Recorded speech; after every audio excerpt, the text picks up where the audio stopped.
In Denver, Colorado, the Not Just a Haircut team is on a mission to inspire confidence internally and externally. I stand for empowerment and knowing that you have not only the resources, but you could be resourceful. How do you truly want to show up in the world? What does that look like? And most importantly, what does that feel like? And you have to be willing to take that action when that inspiration hits and strike while the iron's hot. This is Not Just a Haircut. Experience elevation.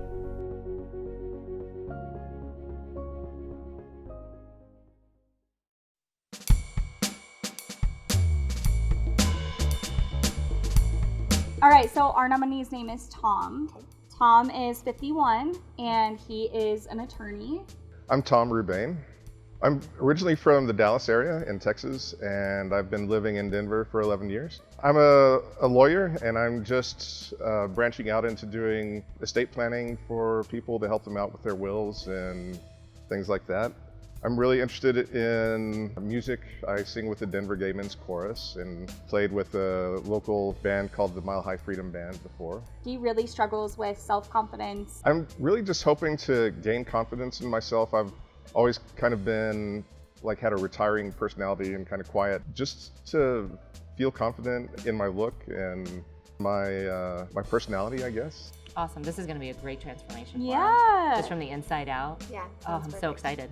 We had Tom fill out a questionnaire, and here are his results. What specifically is the problem or challenge you are facing? Tom said, I am not happy or confident in my appearance and don't dress the way I would like to present myself.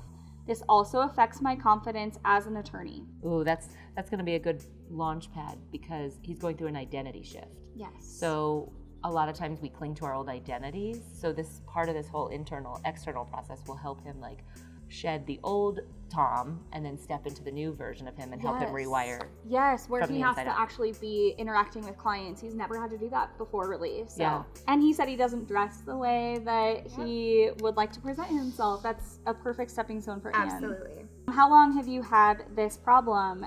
He said, generally since middle school. I used to be obese but lost 60 pounds in 2001. I've gained back about 30 pounds in the last 4 years. What's interesting about this is he had such a huge transformation to release 60 pounds. And then even though he's gained it back, he still has muscle memory of that transformation. So it helps expedite his situation because he's already done it before. Mm-hmm. So this is going to be a really great case to work with from a mindset standpoint because he's done it. Absolutely. He's going to be ready to do this. Exactly. Yes.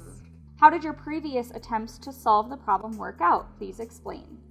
The weight loss worked out well, he said. Also, I know some of the self-esteem problems stem from a concussion I got when I was 16 and in a car wreck. I had post-concussion syndrome that was not diagnosed for 15 years, and during that time I struggled in all areas of my life, especially with college academics. Once I was diagnosed and treated, things improved greatly. I went to law school in part to prove to myself that I was as smart as I used to be before the wreck. That worked out pretty well. Awesome. He said, sometimes I just feel old and like the best years are behind me. I turned 52 in September. Okay, so we got a little regret going on. Yeah, a lot of looking back. Mm-hmm. Yeah. Please list any positive emotions you have about this problem. I lost weight once, so I could probably do it again. But even when I was at my lowest weight, I never felt very confident in my looks. So that is an internal thing that he's not displaying outwardly. Yeah. Oh, also, not in response to this question, but just throwing it out there, that I was in my 30s before I consciously realized I was gay and was able to come out to myself and my family and my friends. Wow. I was very good at hiding my true self from everyone, and I think there are probably still some unconscious behaviors that I developed as a defense strategy growing up gay in Texas at a time that was very gay unfriendly. Congratulations to him for being able to come out and express himself when he did. Again, it's that muscle memory of you've shed layers, you've come out, and now it's coming out in the full authentic self. Yes. In this stage of his life. Right. Wow. New twist. Huge. Great. Awesome. So let's call it. Let's call him. Let's call Tom.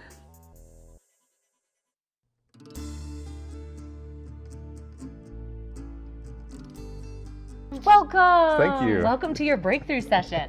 My name is Michele Ariana, and I own a company called Empower Your Life. It's a personal growth and development company. I am a success life and love coach, NLP Master Practitioner certified. What that means is I study neurolinguistics and the programming, the language of the mind, how we communicate to ourselves and others. I stand for empowerment.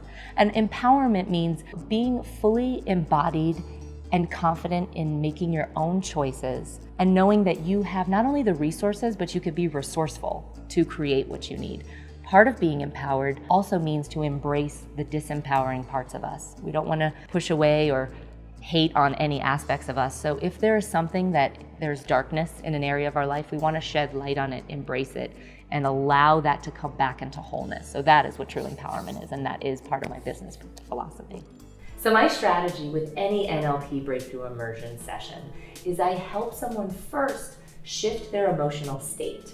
I want you to just feel free to just relax. Know that whatever you're guided to share is going to be perfect. Okay. In a second, we're going to set intentions of what we want to get out of this, and trust in the intent that you have, that you're putting forth, and trust in your higher self, trust in your unconscious mind. Whatever thoughts you get, your inner being knows that you're growing through a transformation. Whenever you're moving forward towards something and you want to create something new in your life, first you want to release any limiting beliefs or blocks or paradigms around the thing that you want. Another way to say it is let go of baggage, mental, emotional baggage. Your emotions are powerful. How you feel in any given moment will direct your mind and what it has access to focusing on, and it also influences your actions. Second, then you want to be clear about what your values are, your vision for what you want, and the goals that match that and marry that. We help them shift their story, the narrative that they're telling themselves day in and day out, consciously or unconsciously. And then the third step is you want to take consistent action towards your goal. We help them change their strategies. And what I mean by strategies are their habits, the paradigms that they're used to running a system on. The brain has a strategy for how it loves. It has a strategy for when it's angry. We have strategies for going to work. We have strategies for getting up and brushing our teeth. So a strategy is just a process that the brain engages in to help the human being exist in life. And then the fourth step is you want to make sure you're maintaining your focus consistently. I'm going to help you specifically with steps 1 and 2, Okay. where we're going to dive in and we're going to look at, okay, what limiting beliefs and blocks do you have around your desire? Mm-hmm. And what are your values? What's the vision that you have in this area? What are the goals you want? And then steps 3 and 4, that's going to be up to you. However, I'm going to provide support so that you can continually take the action you need to take moving forward, as well as stay focused and maintain your focus. Before we dive into this, what I always like to do is do just kind of a grounding meditation. Okay. That just help us get centered and present. All right. So if you would, just kind of relax your feet. It's really powerful when I start any session with a client where I ask their intention, and then I bring us into a meditative state. I'll do a guided grounding invocation or meditation to help align our energy, build rapport between myself and the client, and to help bring us into a present moment. Reason being, most of us are either living in the past or into the future. We're not in the present moment. We're not present in our bodies.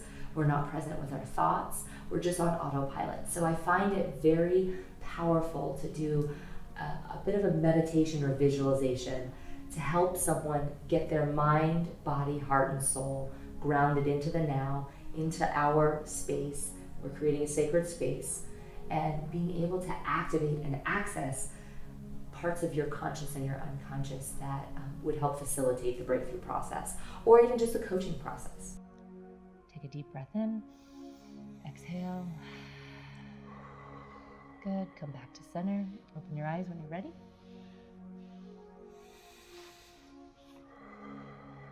Beautiful. Okay. Good. How That do you was feel? nice. Yeah. That was good. Good. Okay, so what is your intention for today? It's hard to articulate, I guess, but I just know I'm ready to make some kind of change for the better in my life, and I'm not sure exactly what that is, but I'm just here to be open and to sort of be guided. Intention is such a key component to creating results in life. I've had issues with self-confidence in the past, and I know that continues to be a factor in my thinking probably. I am opening this new practice and sort of doing a new thing business-wise, and I'm sort of a creative person, and I feel like I have creativity in me, but I haven't really expressed it in artistic ways. Your unconscious mind is taking directives from your conscious mind. What we don't realize is that we are always setting an intention in some form or fashion unknowingly. I graduated from law school at University of Oklahoma about 14 or 15 years ago, and I just sort of fell into doing oil and gas related law, and I really have enjoyed the work, but since I graduated, I've just come to realize more and more how bad fossil fuels are for the environment, and so I've been conflicted about that. And with the oil and gas industry hitting a big slump right now, just my work has dried up. I've started doing wills, writing wills, and doing estate planning for people, and trying to help individual people, because that's another thing that I was missing from my work before, is doing corporate work. I had corporate clients, but miss having those personal interactions and helping people. I could sense he has this light about him, this love about him. I also sense that it may be squelched, like it felt like there was a bit of a damper over it. I could see, he's got beautiful poise, he has a beautiful smile, like his energy wants to radiate out of him. And yet when we first met, knowing what he was dealing with and some of the limiting beliefs and emotional and mental baggage that he had carried with him for years, I believe that has kind of put a drape over that energy or that shine. I'm going to be asking you specific questions for content. I'm eliciting content. Mm-hmm. I'm looking for context as well. The brain is amazing. The unconscious is amazing. It functions in a way to help you preserve yourself. So if you couldn't express yourself in a certain way or feel a certain emotion, or if there was a trauma of some sort, the unconscious mind's directive is to repress it until it's ready to come up from repression, in which you can handle it. I can relate to that. Can yeah. you? Uh-huh. Tell me more. Well, I'm a gay man. I didn't understand that until I was about 32 years old.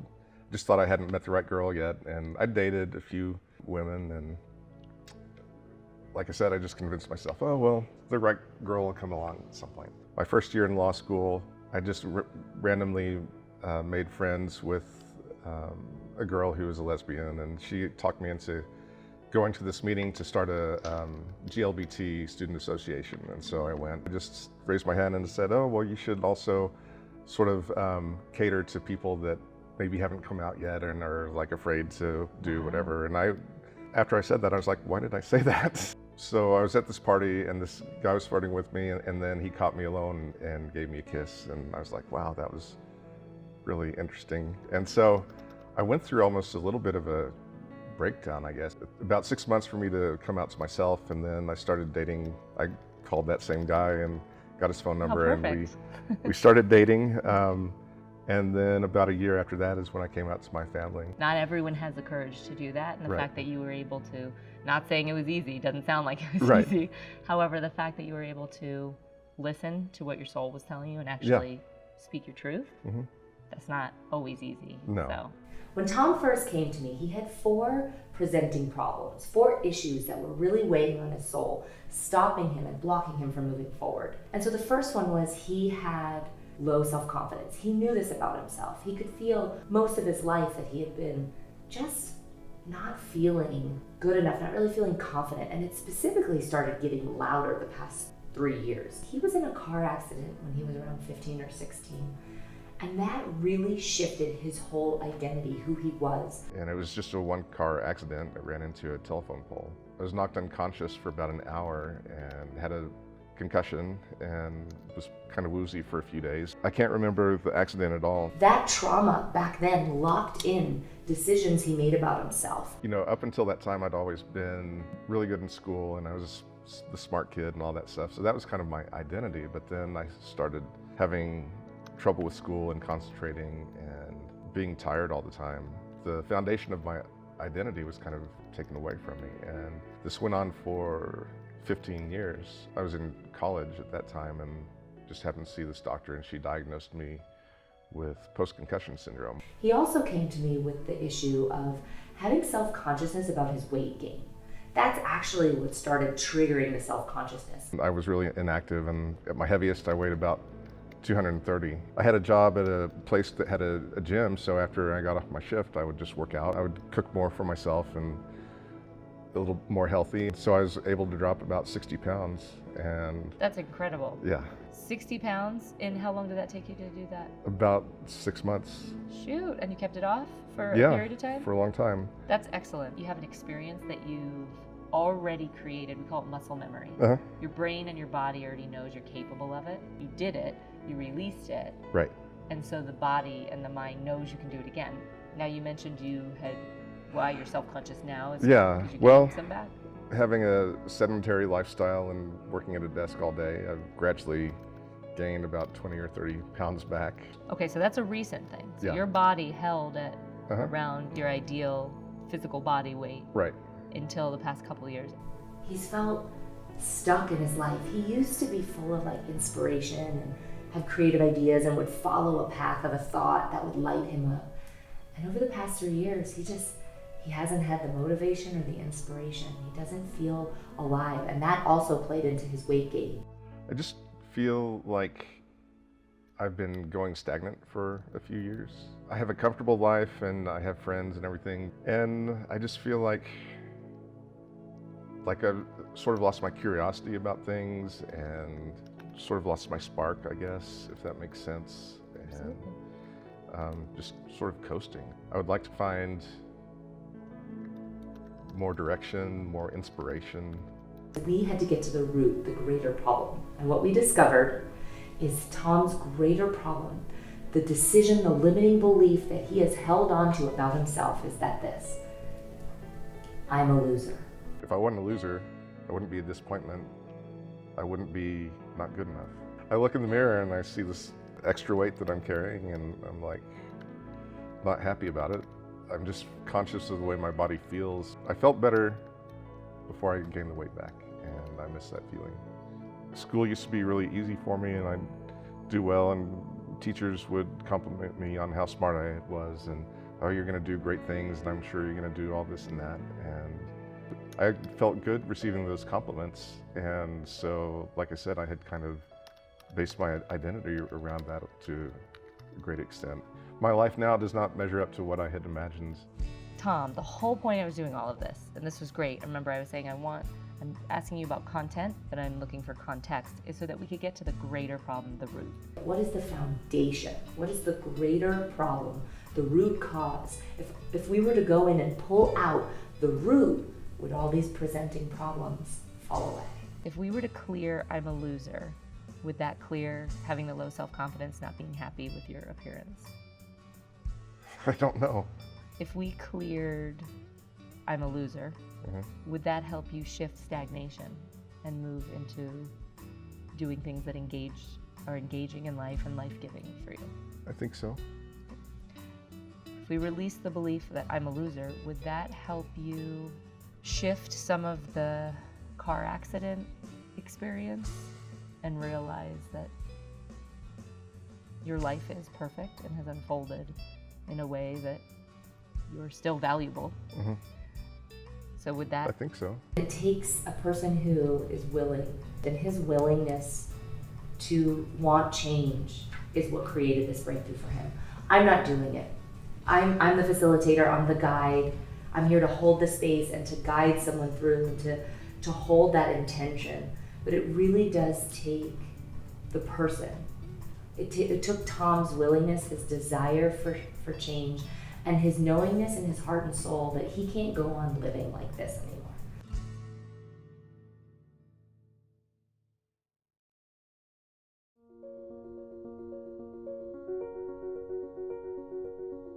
My name is Anne-Marie Liebman, Balance Pop Purpose. We would never wear this actually out right now because why? Because of how wrinkly it is. So after my initial session with Tom, the next session we did was via Zoom. No, if I have so low self-value, if that's the way I feel about myself, then, it just feels like, what's the point of anything?